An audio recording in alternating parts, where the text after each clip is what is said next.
Hi, and welcome back. This week, we'll talk about anaerobic digestion. Sometimes this is also called biomethanation, or sometimes just called biogas treatment. I will probably often use the abbreviation AD for anaerobic digestion.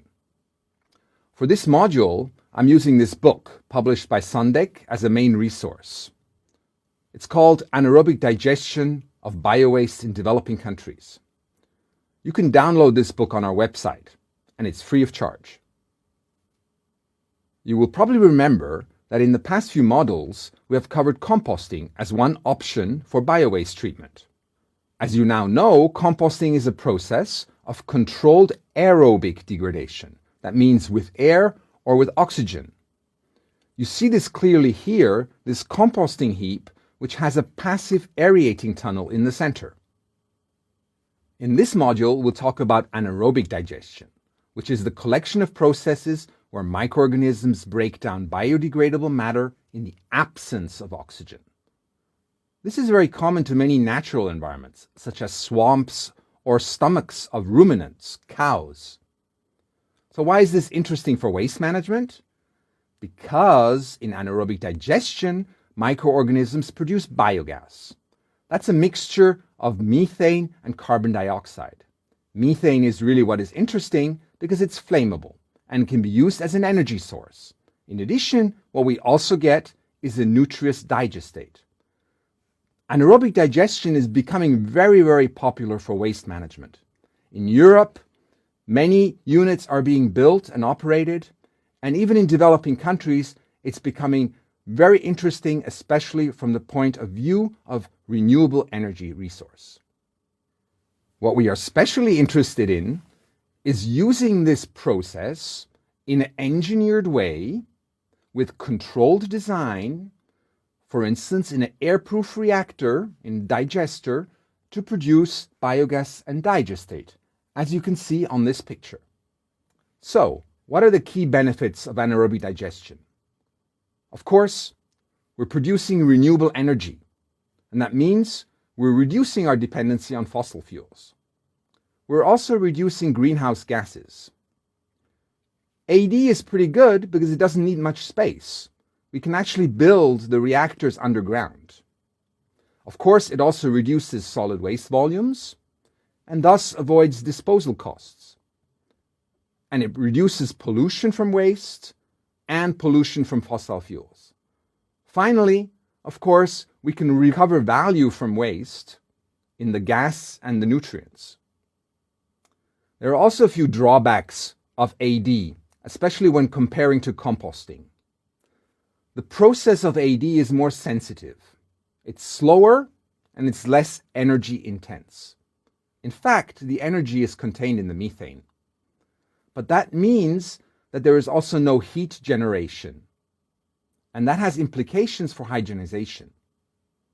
AD is also technically more complex, and therefore also needs higher levels of skills and investment. Now let's look at the biochemical processes. Anaerobic digestion happens in 4 steps, although these processes happen partly simultaneously. The first step is hydrolysis.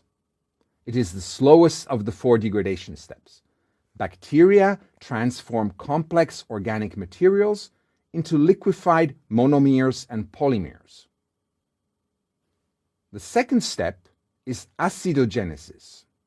That's where sugars and amino acids are converted. The third step is acetogenesis. That is where the substances are then transformed into hydrogen, carbon dioxide, and acetic acid. Finally, the last 4th step is methogenesis, where the methanogen bacteria convert hydrogen and acetic acid into methane gas and carbon dioxide. Typically, the gas mixture will also contain hydrogen sulfide. That's the stuff that smells of rotten eggs, but also nitrogen, oxygen, and hydrogen. In volume percent, methane amounts to roughly about 60%, while CO2 is around 40%. Hydrogen sulfide is usually lower than 2%. Now let us look at the parameters and operational conditions and how these influence the anaerobic digestion process. Let's start with the feedstock, also called the raw material or input material.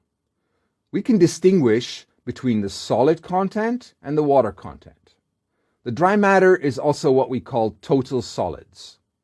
Now, some of these total solids will be biodegradable and some won't. In this context is, of course, the biodegradable organic fraction that is relevant, and this we call volatile solids. Levels of total solids and volatile solids in waste differs depending on the type of waste. In this table, you can see some examples regarding total solids and volatile solids of different waste feedstocks. Depending on the type of waste, you can also expect different amounts of methane yield, as shown in this table. Interestingly, lignin, one of the main wood constituents, doesn't degrade under anaerobic condition. So this anaerobic digestion is not really suited for treating yard waste or woody waste. You can see this here in the last row, where methane yield of lignin-rich organic waste is quite low. An important parameter in AD is the organic loading rate, OLR. This parameter quantifies the substrate quantity per reactor volume and time. The unit is kilograms volatile solids per cubic meter and day. A good daily loading rate for unstirred reactors is 2 or below. With a stirred reactor, this can be higher. You can increase this up to a loading rate of 8. The pH range for anaerobic digestion is between 6.5 and 7.5, so actually quite neutral. However, in the acidic phases, the pH is rather lower, whereas in the methagenic phase, it is somewhat higher. Now, if the loading rate is too high, acidogenic bacteria will cause acidification of the reactor. Methanogenic bacteria are rather more sensitive to these conditions and will thus be inhibited. To react to this, the loading rate should be reduced, or one can also add lime or sodium hydroxide to increase the pH level. Another factor influencing the AD process is temperature. Temperatures below 15 degrees Celsius are not ideal, as then the organisms really slow down their activity. Underground construction or insulation can buffer this variation of temperature. But the anaerobic process is most comfortable in 2 temperature zones. The mesophilic temperature zone between 30 and 40, and the thermophilic temperature zone between 45 and 60. Operation in the mesophilic range is more stable and can tolerate greater changes in environmental parameters and consumes less energy. However, mesophilic organisms are slower in degrading, and so you need to give them more time.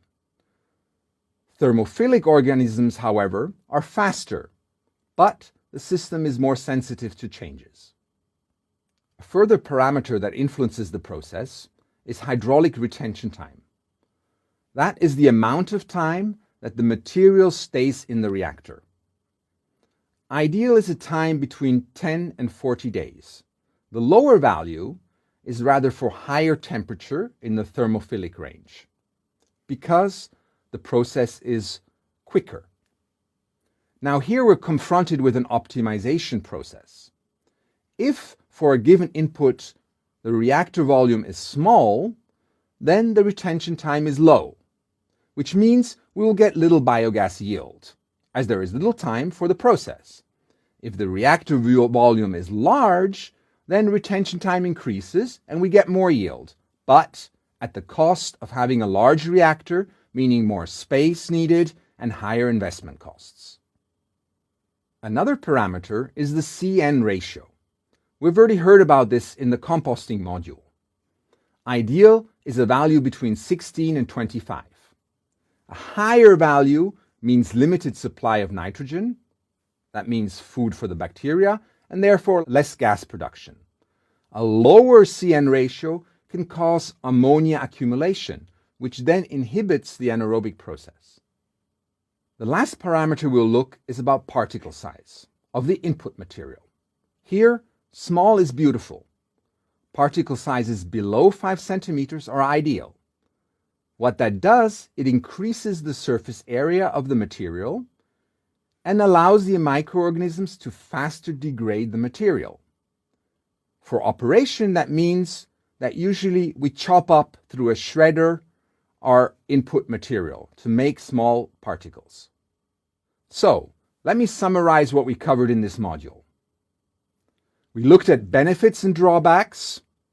We looked at the 4 stages of the biochemical process, and then we looked at different operational parameters: input material, organic loading rate, pH, temperature, hydraulic retention time, CN ratio, and finally particle size. In the next module, we will look at different types of reactors and how to operate them. So, stay with me for the next module.